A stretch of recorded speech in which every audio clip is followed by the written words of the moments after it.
Here we go. Hey, welcome to another episode of the Black Guy Who Tips podcast. I'm your host, Rod, joined as always by my co-host, Karen. And we are live on a Wednesday, wrapping up the week.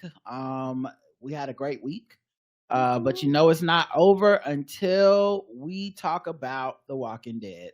That's right. It's Walking Dead recap time. Before we get to that, the official weapon of the show is the folding chair, and the unofficial sport bullet ball at Bullet Ball Extreme.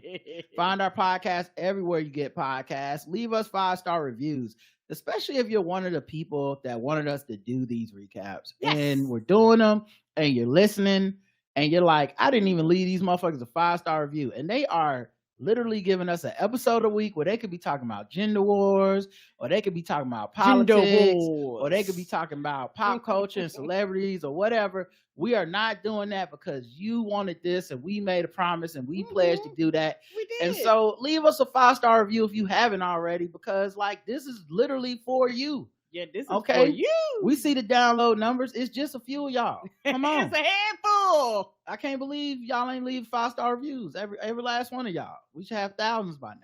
All right. Without further ado, we can go ahead and get into this recap. You know how it goes.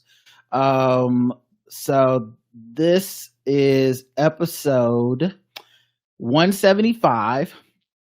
It is episode 22 of this final season, season 11. It's called Faith. Karen, what'd you think about this episode in general? This episode was good. The ending was, I don't know why, it was absolutely hilarious to me. Mm-hmm. But overall, this was a really, really good episode. It lived up to the quote-unquote trial of the century with Eugene. I had a ball. Yeah, I laughed at the ending of the episode too, in a good way. Yes.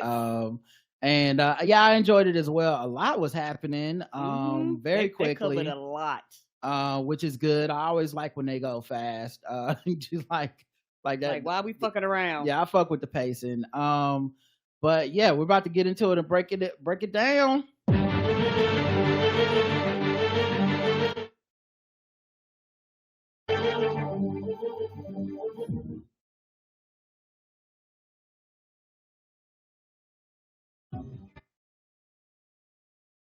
All right.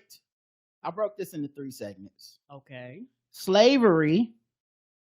I hate slavery. On the road again. And the people versus Eugene Porter. Come on, the people versus Eugene. I'm doing the people versus Eugene Porter last, not because it's the most like important, but because the way it ended is like the way to end the show, you know. Mm-hmm. So I'll start with On the Road because it's the most like shortest and like get it out the way. Then we'll get into slavery, which was a lot happening. It was. So On the Road, the last time we saw these people, they was on the road. Now we said last week we thought they must have been in Alexandria by now.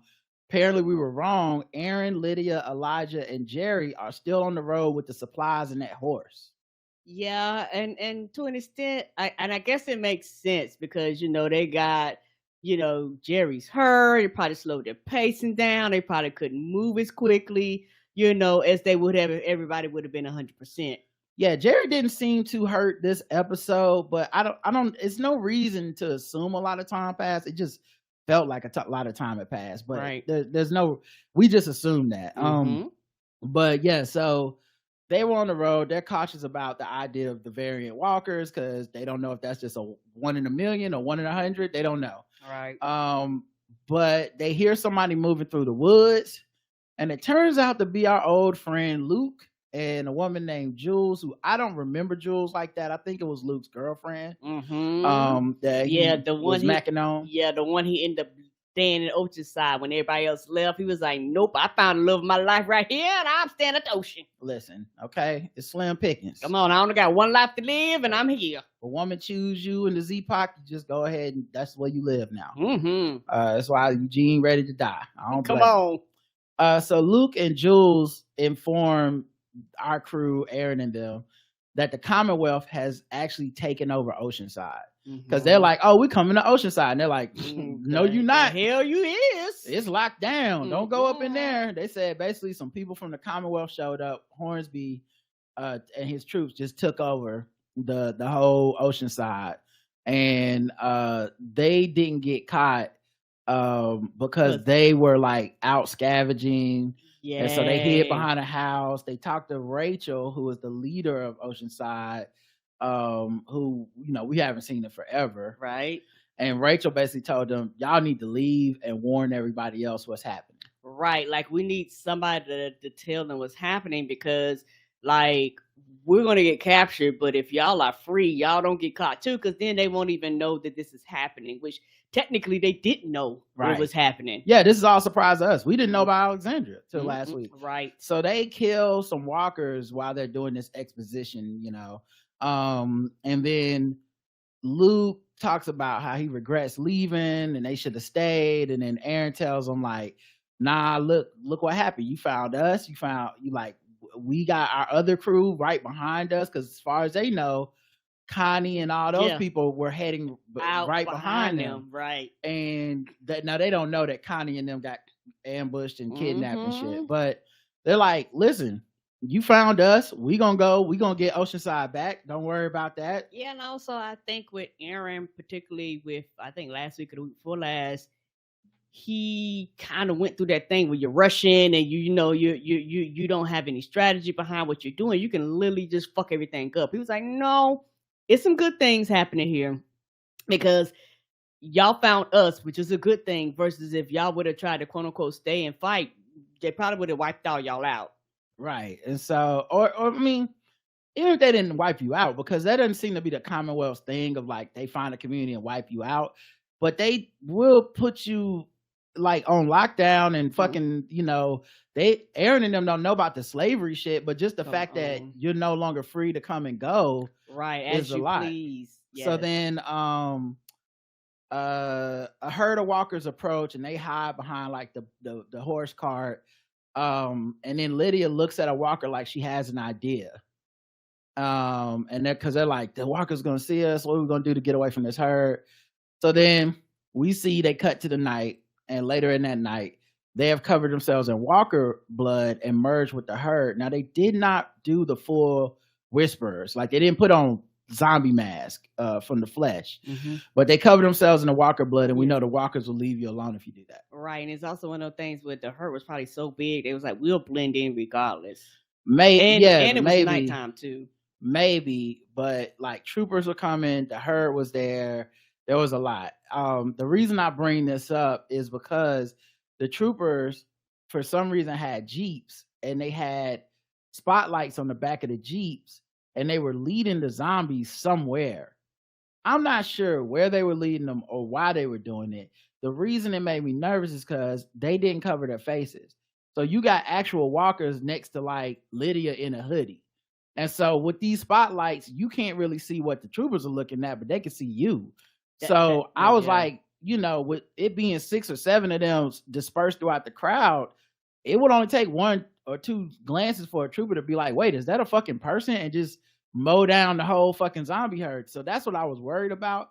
It didn't happen. You know, convenient walkers just happened to be like walking right by your face as the spotlight like went on like Luke or whatever. So they was playing a good video game. Yeah. Yes. But what do you think the troopers were doing with those walkers? They was leading them to somewhere. I also think that's what I'm saying. Like where? Like what do you think the plan is? I'm not sure where, but I know that they could literally be leading them back to Commonwealth, because I also think that, you know, before when a dude was like, listen, I think that, you know, there may have been some walkers they may have had in the vicinity to produce that kind of growling sound on the outside. And the thing is, those walkers never actually came in. The walkers that were in there were the people that they killed. So that made me think, okay, y'all actually kind of use these walkers as a convenience to kind of keep the people in line. Whenever they start cutting up, it's like, oh, the walkers outside, and everybody goes into panic mode and shut down and just go back to normal. Yeah, it's like how you want a kid to like go to bed and you'll like, you know, knock on the floor and be like, the ghost outside, you better go get in the bed. Like that's how they do the people in the Commonwealth. But yeah, I had the exact same thought was, whatever they're doing with these walkers, they're weaponizing them and probably using them to scare people or something. Yes, and so like I said, I'm not sure which community they're going to, but odds are it's Commonwealth. I can't see them going, like, they possibly could be going to the other communities. Well, we but I have wouldn't know no idea why. where they are located. No, we don't. We They're out have in no a idea where big-ass they're at on the field. road, how close they are to Alexandria, Oceanside, or the Commonwealth. Yeah, and they might not even know. They're just kind of just walking with the zombies. Yeah. But they with that herd now, as long as those, troops are there. Mm-hmm. Lydia drops her knife by bumping into a zombie, and then another zombie falls, picks up the knife, and gets back up. Mm-hmm. And it looks like a zombie, not a whisperer, and it definitely wasn't one of the crew. Right. So I guess this must be another variant, and now variants know how to use knives. A child use knives, open up doors and shit. Right. Like that's just that. They found a way to make zombies a little bit different and scarier. Zombies that can use a lot scarier. Zombies that can use like fucking tools is a whole like other fucking genre. Just kill me. I don't want to live in that fucking zombie apocalypse. That's world. a whole danger. Like the only thing that they got left is for the motherfuckers that start just sprinting towards you. Well, you're right. I mean, like so the thing is, we've all seen fast moving zombies in other movies and stuff. I've never seen zombies that can use tools. This is a first for me.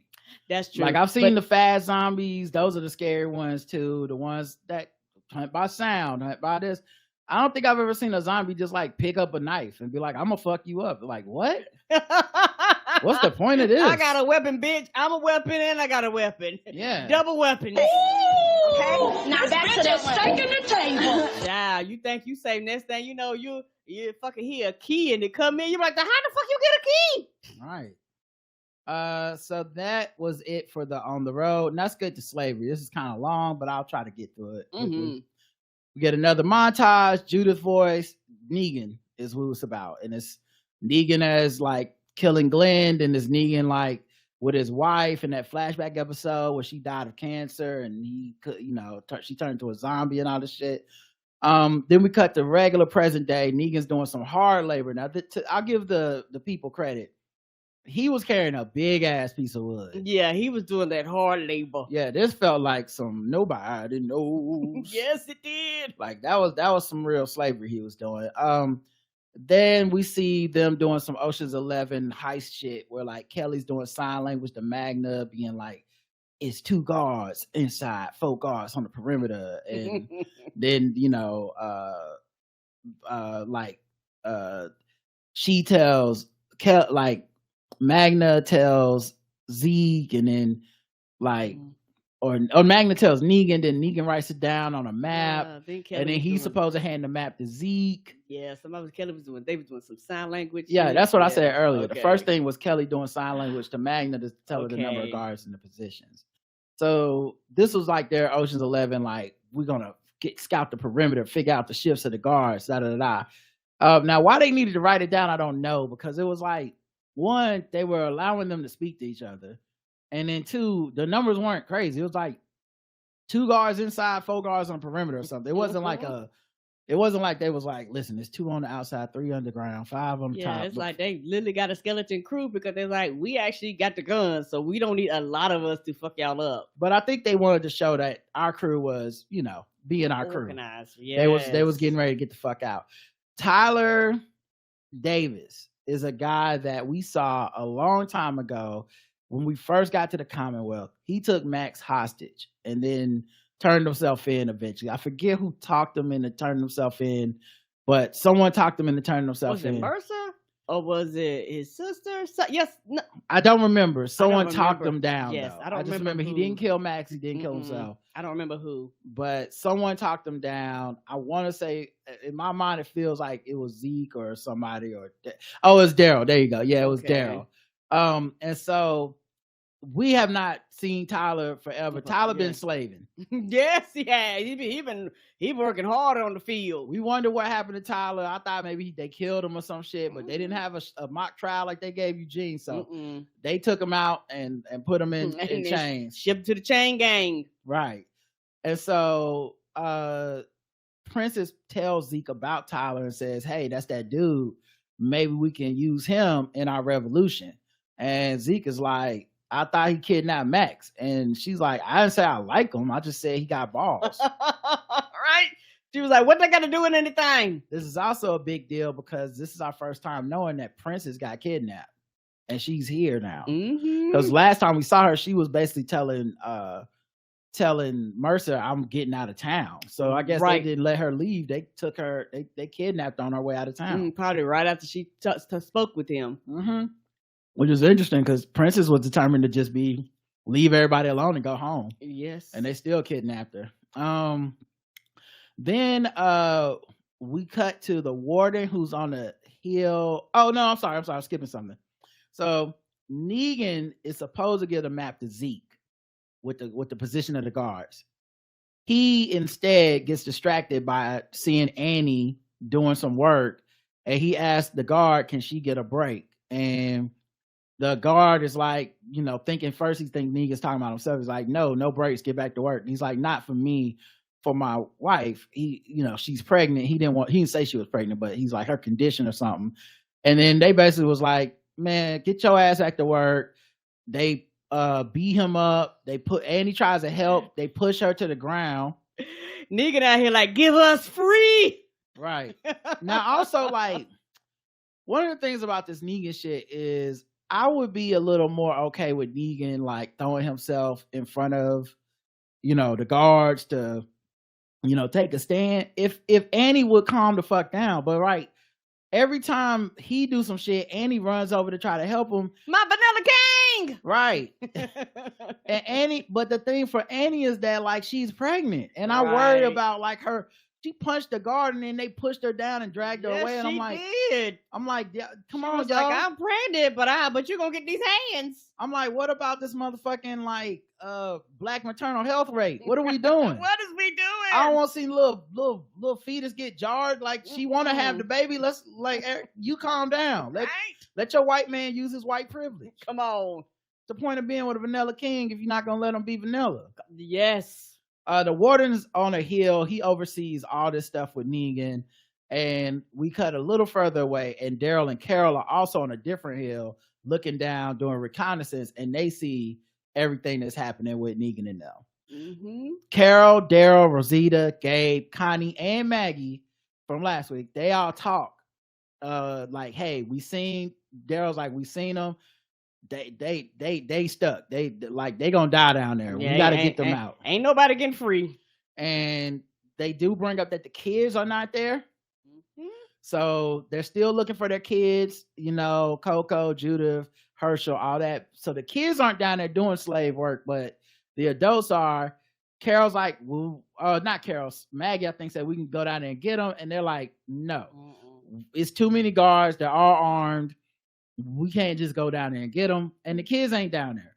Right. And it's also one of those things too, where you go, if we do this, they'll alert people. Like, we have to actually be strategic in everything we do. So what they decide to do instead is to infiltrate Alexandria, because I guess wherever they're working is it's close enough to Alexandria for, I guess, our crew to know, like, all right, they're taking them back to Alexandria eventually. We'll just go break into Alexandria. Yes, and they know the layout of the land because they know where Alexandria is. So Maggie and Carol, they all split up in the twos. Maggie and Carol, they're going to infiltrate into Carol's old house to see if maybe they can get a lead on where the kids are. Gabe and Rosita, they got to stay behind and be sharpshooters. Even though Rosita definitely wants to go look for Coco, and she's like, if y'all motherfuckers take too long, I'm coming down anyway. Right, so get your shit together now. And then Daryl and Connie said they're gonna take the sewers to infiltrate into Alexandria. So basically it splits all the group up. They tool up, they head out. In the cafeteria, the slaves, Negan and Zeke, sit by Tyler, and they try to convince Tyler to help them overthrow this prison situation. And he was like, Master been good to me. I'm not gonna turn my back on Master. I get 3 meals a day. I maybe lay my head down. I don't know what y'all talking about. I know I am not gonna leave this plantation. Well, he was shook because they have tried to revolt before and people get killed. And he's like, like, y'all think y'all the first motherfuckers to try to do a revolution in here? No, it's not gonna work. Zeke is like, listen, man, you gotta have faith things can change or else they won't. And of course, you know, Tyler's looking at them like new fish, like, nigga, this is jail. We're here till we die. Accept it and move on. While they're convincing him with the hope and change speech, the guards come in and take Negan away. And they're like, come with us. He tried to take like one more bite of his food. Then he like, where's my wife? And they're like, get your ass up. He was like, no. And so Tyler, after Negan's taken away, Tyler looks at Zeke and goes, you on your own. Basically like, y'all talking about hope and all this shit. They already yoking y'all up. What the fuck? This plan ain't gonna work. They already suspicious. This is not gonna work. So they sit Negan down in the warden's office, and one of the guards that sits Negan down, his number is 197, because remember, the warden says they don't use names here. It's interesting to me as a character choice because it's hard to do a TV show or just life not using names. Right? So it doesn't make any sense to me, you know. But obviously he's trying to dehumanize them and make them feel like, you know, disassociated from being actual human beings, but still it's just like impractical to me. So he calls the guard number 197, which, you know, might as well call him John, like whatever his name is then.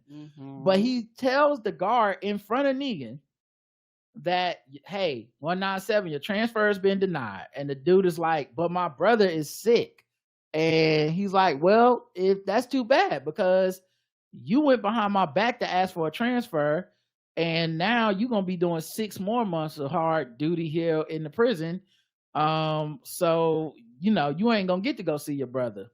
And we see the guard is mad because his fist is balled up. Negan makes a note of that. Yes, he does. And then the guard leaves, and the warden basically says to Negan, like, hey, in that area where you had a scuffle with the guards earlier, we found your little map. And in this map, it's got, you know what this means? He's like, I don't know, look like TikTok or something. I mean, tic-tac-toe or something. TikTok. Sorry, I made a mistake. You're okay, Robert? Keep rubbing your eyes. Yeah, I'm fine. Okay. It's menopause. You got you sweating.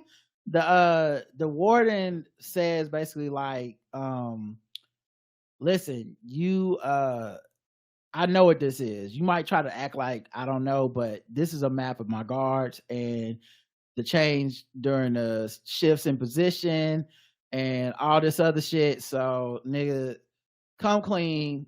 It's yo people. Now, what we were supposed to think he knew Negan was the one. And especially since that's the area Negan had the scuffle, you thought, and the note fell out of his pocket.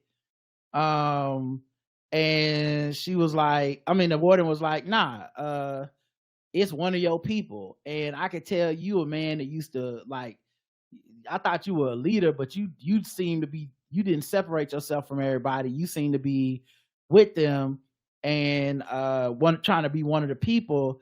Well, I'm gonna need you to betray your people and tell me who fucking did this. And Negan is like, they not my people, they fucking hate me. Which is a true statement. I was thinking, you have no idea who you're talking to. He said, other than my wife, all these motherfuckers hate me. And that's a true statement too. And the warden says, well, be that as it may, too bad. You the one that's in charge of finding out who's leading the resistance, or else you won't get to see your wife. Dun, dun, dun. But they do allow Negan to go into Annie's room. And she was in there taking a good ass nap. She was sleeping hard. I don't know if it's the pregnancy or the slavery. I don't know. It takes a lot out of you. But she was in there. She was dead to the bed.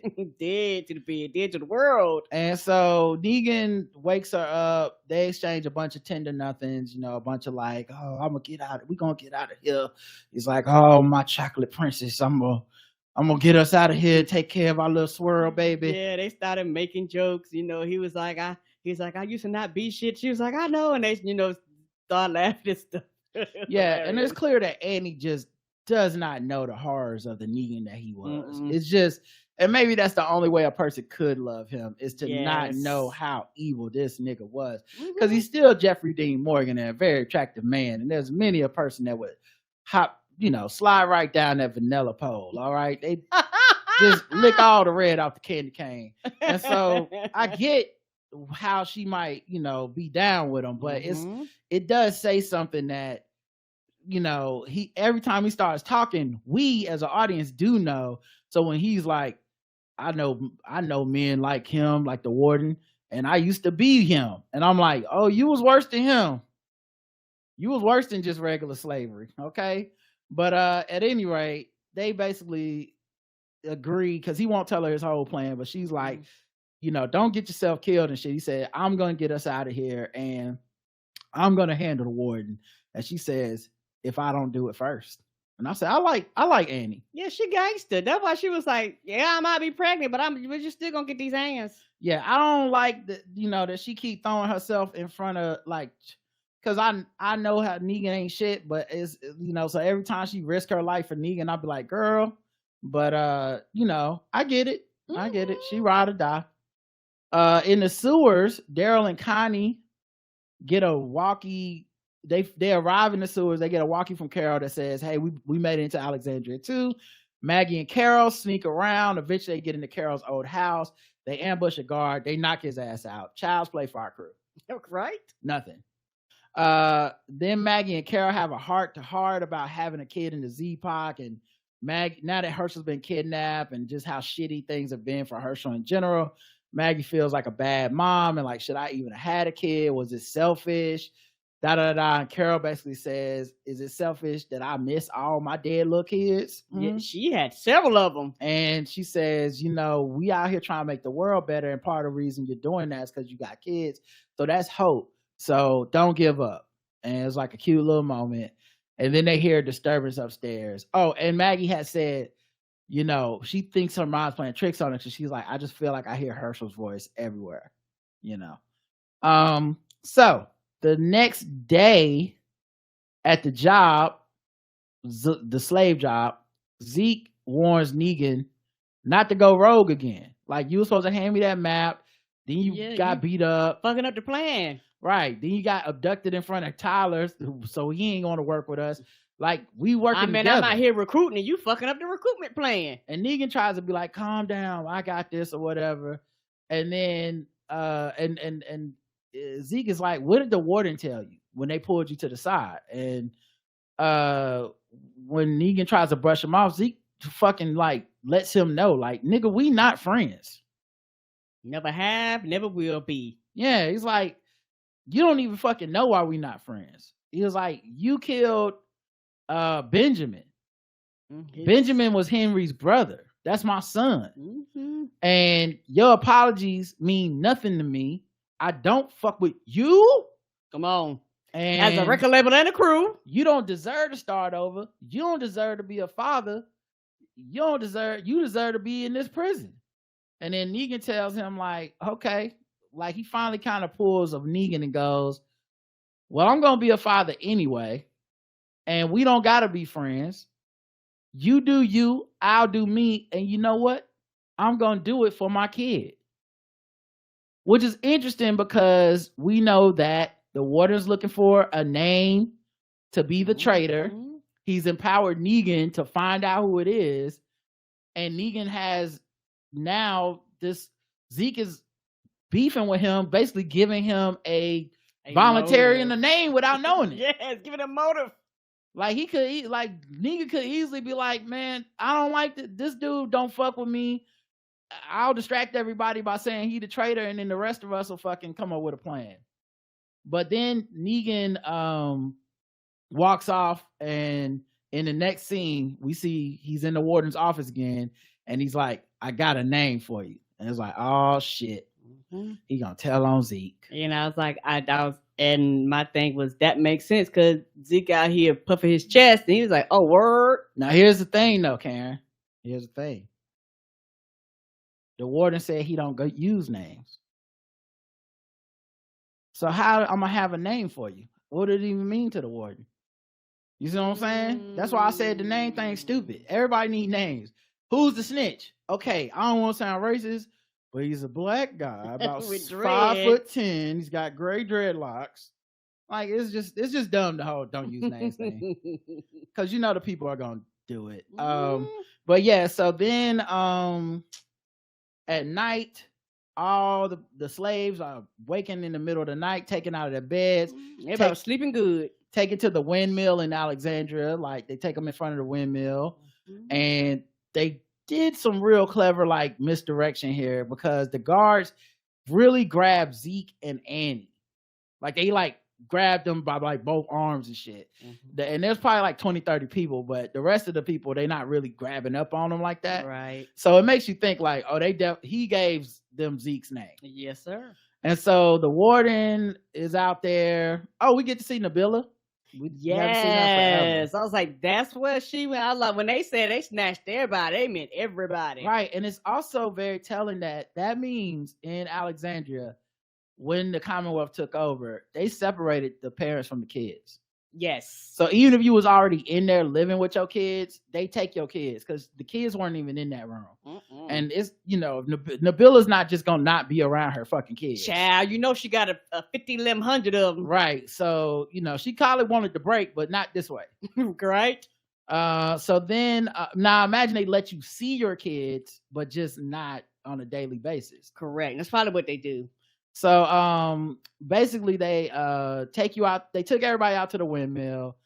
Negan is already there, and the warden says, we got a traitor in our midst, and it's Negan. He confessed to being a traitor, so he didn't give him Zeke's name, he gave him his name. Which, how did the warden not already suspect him? Maybe that was the trick. He thought Negan would name his co-conspirators or some shit, and then I don't know what but they didn't elaborate. I'm giving them a lot of leeway on this, right? Because they didn't say that. Yeah, I think it was literally just a trick to us as an artist to be a misdirection. So we'd be like, oh, he did turn himself in. Negan has changed his ways. He's still a hero. But then they say, all right, we're gonna kill Negan. But if any of y'all was helping him, this is a get out of jail free card. Just come forward. Of course, no one comes forward because what the fuck? That's stupid. Why would you even say that if it's a get out of jail free card? What? That doesn't make sense. I'm gonna out myself. You gonna kill me too, right? But so I like that everybody was like, no, he did it by himself. He just wrote a map for his own education, right? So then they're about to kill Negan, and Annie breaks free, and she does her, I love you. No, not Negan. Y'all just gonna let them kill my baby? Negan. Right. She still called Negan, by the way. The fact that she don't call this nigga's first name is, I don't know why it bothers me. Hilarious. But it bothers me. I don't know why it bothers me. Like, who calls I don't know. Maybe other people do. But maybe it's just because women always call people by their first name. And normally they full name and shit because they want to. I do. It's their little possessiveness that they want to put out into the world to be like, that's my man. Everybody calls him, Slater, but I call him Christian, and it's their way of saying this is mine. Okay. My thing is because I didn't want you, your dad, and your brother are responding. My dad and my brother don't be here, and they don't. And when we out with other people that don't know them, they don't know that, and you still say Roderick. It's fine. I do. It's just the truth, and I'm on to your shit. I'm on shit. I'm on to all these women's shit. So I do. No matter where we are, I just call you by your full name. I know his first name probably like Carl Negan or some shit like that. I don't know. It's Negan. Okay, the chat room saying his name is Negan. Okay, got it. Negan Smith. Okay, I'm supposed to believe that. Negan Smith, are y'all serious? That's a basic ass name. I've never met a human being named Negan for a first name. Have y'all?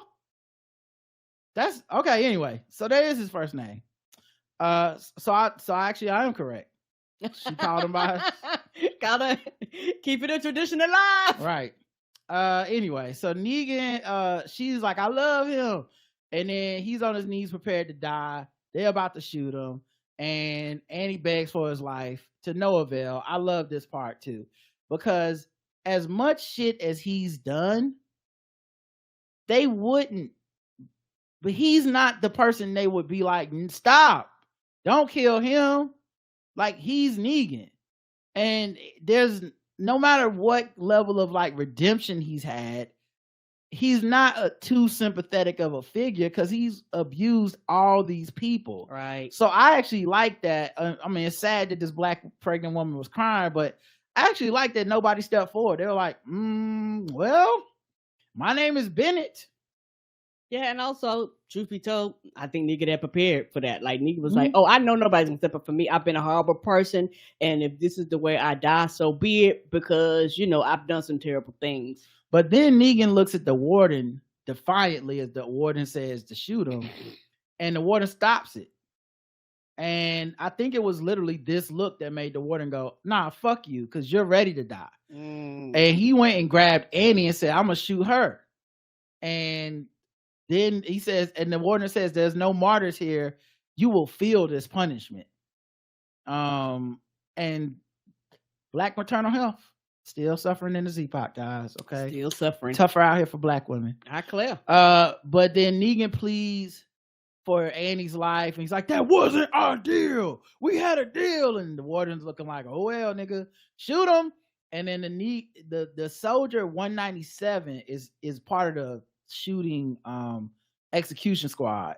And so Negan says, what about you? You got a family, you know, like, come on, man, you can't do this 197 or whatever. And then Zeke walks through the firing squad, stands in front of Negan, and between Negan and the firing squad, and he starts telling, you know, everybody starts joining them, and Negan's like, what are you doing? He was like, I don't know. And everybody does, all the cool kids do it. Yeah, and it's also one of those things where, yeah, he might have fell out with Negan and shit like that, and he still don't like him. But also, Ezekiel has a heart, and Ezekiel's like, this is really fucked up, and I just cannot stand here and just allow them both to get mauled down like this. Like I can't do this, you know. And Negan didn't ask him to do that, but also, like I said, he is that type of person, like that hope and change type of person.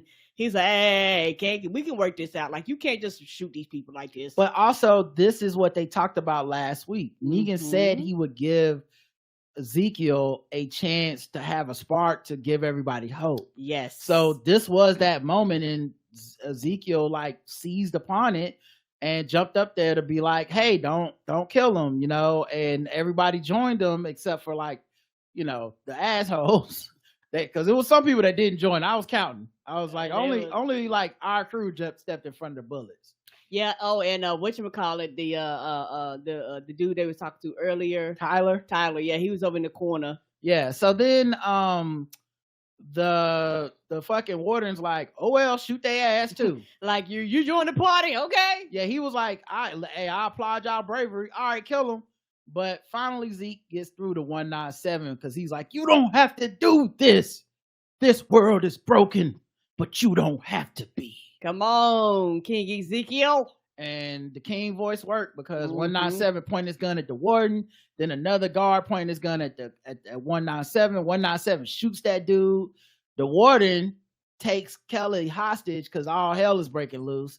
Takes Kelly hostage at like gunpoint or knife point or whatever. I think it was gun. Okay, gunpoint. But as he's backing away, he doesn't see Daryl stab him from behind because Daryl has sneaked in there and stabbed him from behind.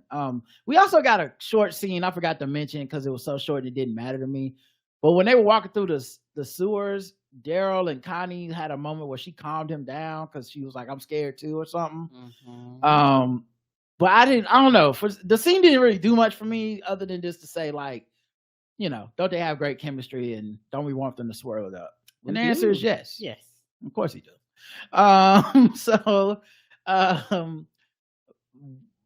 Maggie is in that house with Carol. They hear something upstairs. They go upstairs. It's a guard yelling at Herschel, who is tied up in the chair. And of course, Carol shoots this nigga right in the head right away. Boom. I was like, nobody heard that? Didn't ask about the other kids, nothing. And then, you know, Maggie gets Herschel and frees him. And then Rosita comes in because she did say, y'all got one night. Oh, she was not fucking around. She was watching that clock. Oh, time up. You gotta go. And she was like, where's Coco? And they was like, she not here. She said, Herschel, where's Coco? I don't know. She said, I'm gonna find Coco, and she leaves. Outside, where the warden got stabbed, Negan's about to kill him with a brick, but Rosita stops him and says, I need to talk to the warden. Where is Coco?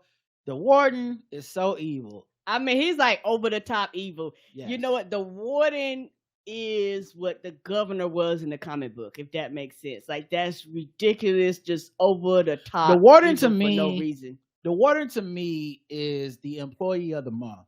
Yes, employee of the month. He's the person dedicated to the end. He's the person that works at McDonald's and says, I'm sorry, but it's only 2 McNugget sauces with the 10-piece. Mm-hmm. If you would like another McNugget sauce, it'll be 23 cents plus tax. That's the warden. Yes. You doing all this for what? Pamela Milton? For the Commonwealth? Like, what are you getting out of this bullshit? They're about to kill you. This might be your one chance to live. And he's like, nope, I'll go to the grave with this shit. So she's like threatening him. And he's like, oh, well. And then she goes and gets one of the guards who got killed. Who just turned. And that's conveniently turned to a zombie. Like, you know. But also, like, literally just as she needed it to turn to a zombie, it was like, oh, I'm a zombie. And so she grabbed it like a pit bull on a leash. Yes, she did. When Nino Brown had that meeting, she ends up grabbing the zombie like it's on a leash and threatening with it, like, I'll let it eat you if you don't tell me where my kid is. And he's like, you will lose everything. I was like, okay, you don't give a damn, so I don't blame him. And unlike Nino at the Carter, she let the dog sick on him. She let that zombie eat his face, and he died a screaming horrible death as everybody looked on. Shoot his eye and everything. Yeah, it was nice and gross. And that's everything that happened in the slavery. Now we just got to do the trial, but I need to put a beat here so we can get some money for our ads real quick. Mm-hmm. But what did you think about how the warden went out? It was over the top, and it's like, I don't know, what was he a part of a cult or something like that? I mean, because other than that, it literally makes no sense to be that dedicated to the cause. Like, I mean, because the thing is, even if it was for power, bitch, now you don't got the power. Yeah, I don't understand the unrelentless dedication. Yeah, you just work here. What are you doing? But okay, just a supervisor. Let's get into like I said, we'll play some music, then we'll come right back and finish this up.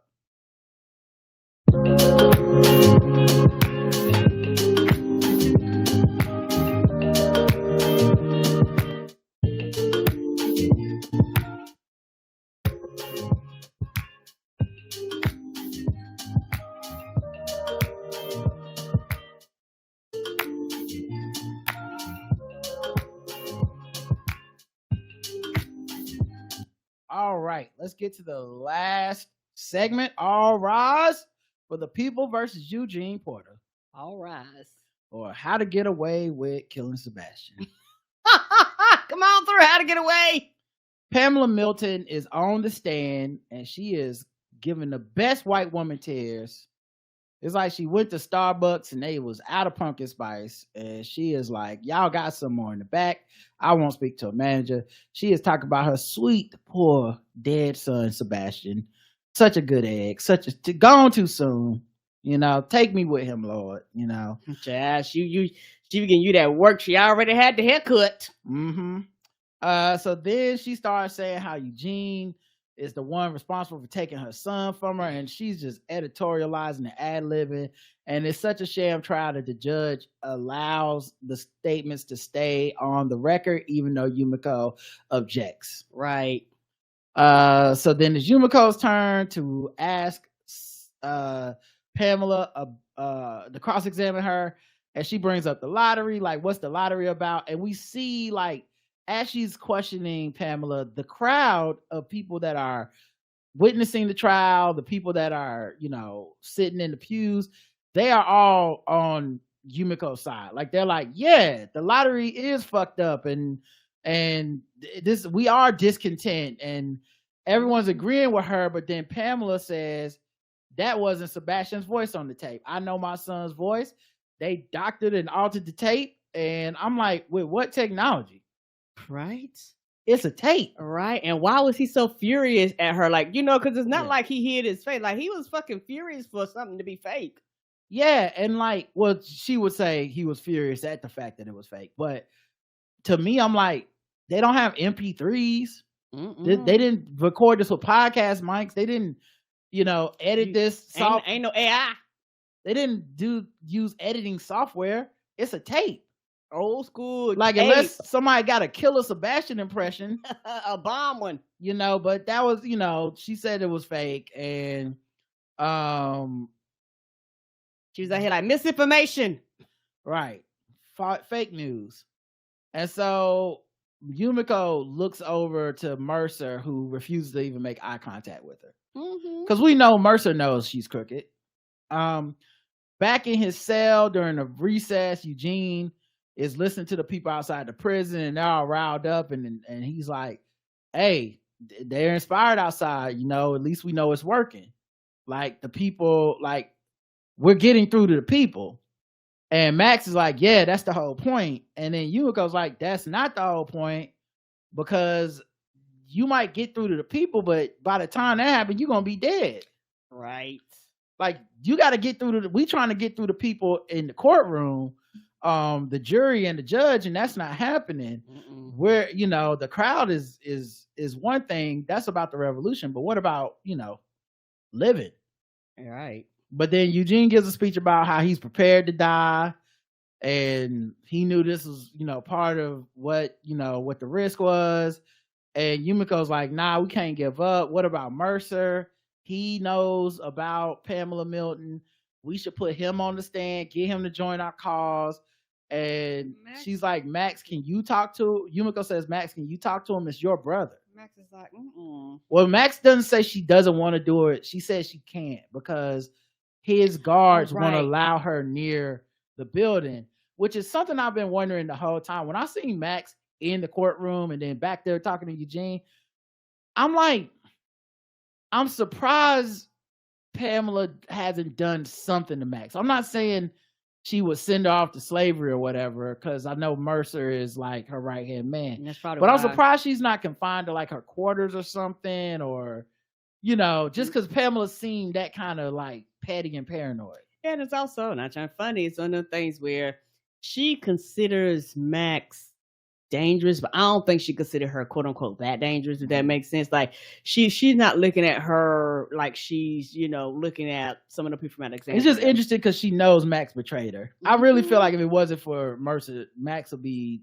shipped off somewhere. Agreed. But then Yumiko does go to Mercer's office. He's ordering more troops, like, give me 5 more officers to hold off the people. So the people are riled up outside. Yumiko asks about Eugene being Max's bae, like, your sister loves this man. You just gonna let him die. And earlier, Max mentions that, I'm sorry, I forgot to mention something. At Eugene's cell, Max mentions that Princess has been abducted. Now, we know this because we saw her, but this is news to the other crew. And so Yumiko's like, well, does Mercer know that Princess got abducted? He crushing on Princess. Right. And Max is like, I mean, probably. And then Yumiko's like, we don't know that because the way that Pamela manipulates people, she siphons people off so they don't have all the information. Right. And so they're operating only with what she wants them to know. So we don't know if he knows this shit or not. That's true. So in his office, she asked him about Princess. Like, they kidnapped Princess, right? And he was like, yeah, I know. I'm not gonna lie, that blew my mind. Because I thought, like, there's some levels to this, and that's a level that he would be like, okay, y'all not kidnapping Princess. I actually like her. But he was like, nah, it's cool. Like, oh, well. Ain't no big thing. And so basically he tells Yumiko, doing your plan where I go on stage, I'll go on the trial and testify against Pamela or whatever, it ain't gonna work. Like, the people not gonna Eugene not gonna win his trial, and it's not gonna stop anything. So I'm not gonna do it. And Yumiko gets pissed and leaves. Because basically she's like, you fucking coward. So then back to courtroom. The defense is rested. She's giving her closing. Boom, boom, boom. Yeah. boom, boom, boom, boom, boom. The defense is rested. Mercer looks away because he won't testify. And it's because like Yumiko's like, they're like, will the defense rest? And Yumiko's looking like, nigga, can I call you to the stand? And he was like, don't look at me. And she was like, okay, fine. Well then no. We're resting. Eugene says, I'd like to address the court. The court allows it. And he gives a speech about how friendship changed him and helped him find courage. And he talks about his time with Negan, Negan's people, the saviors. He calls them a posse that did some downright unseemly acts on the red. Yes, and went through his history, and shit like that. I was like, yeah, Eugene, like, I do give you credit. You've come a long way between when you and Abraham to now. What I liked about this was he brought up how basically he was the secret weapon. He was the reason that Rick's people beat the saviors. I feel like, it's almost like people forget it, but if Eugene doesn't sabotage the guns, right, that's a bloody battle with way more deaths. And he basically says how like he was a coward and he realized that while I wasn't the one swinging the bat, I had blood on my hands. My inaction made me culpable. But I proved that one man can do something to change the world. And if one man can change the world, it only takes one person to do that. And the whole time they had the camera on like Mercer looking like it's like when you be in church and the pastor is oddly specific in his fucking sermon. Talking directly to you. Right. It's like, and I know you be looking at them pornographies. Not like, the pornographies. That Janet Jackson, Afrocentrics 187. Like, oh, wait a minute. How the fuck?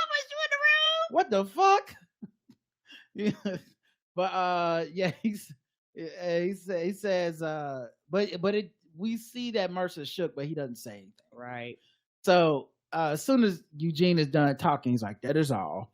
And they promptly sentence this nigga to death. I mean, yeah, that was like the trial with the people versus Eugene. Eugene, you are found guilty. Not only are you found guilty, we are swift justice. You got an hour, and then you being executed. They are gonna execute him in the hour. You can't slow cook ribs that fast. You sure can't. They ain't got no death row. Okay, they got death's door. Okay, they take you straight to the door of death. Yes, like, we don't fuck around. They're like, oh my god! I said an hour.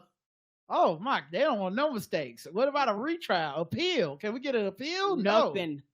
No. So they like, you can appeal your ass out of that seat and get over here to this firing squad. So we get to Eugene being marched out of his cell. He has a hood on, so he can't see. And then the hood is taken off of him. We get a close-up of his face. He's got tears streaming down his face. And we cut to the people that took his hood off, and it's Mercer standing in front of him. And he says, time to fuck shit up.